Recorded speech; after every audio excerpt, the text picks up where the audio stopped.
বিভিন্ন মাফিয়ারা এই অর্থনীতির প্রাণ কেন্দ্রকে লুটপাট করার জন্য আজকে বিভিন্ন ষড়যন্ত্র করছে।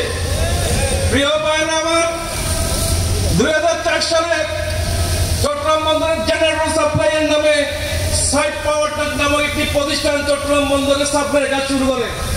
আজকে সেই পাওয়ার টেক বন্দরকে নিয়ন্ত্রণ করার জন্য তারা চেষ্টা করছে।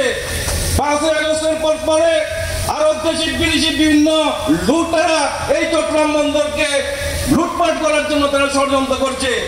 পরিশেষে চট্টগ্রাম বন্দরের সর্বস্তরের আজকের এই সম্মেলনে বলতে চাই, চট্টগ্রাম বন্দরের অর্থে নির্মিত এনসিটি, সিসিটি সহ কোন স্থাপনা বেসরকারি মালিকানায় দেওয়া যাবে না। ইসলামী শ্রমিক সংঘ তার সমস্ত জনশক্তি নিয়ে, শ্রমিক কল্যাণ পার্টির জনশক্তি নিয়ে প্রতিহত করবে ইনশাআল্লাহ। সবাইকে ধন্যবাদ।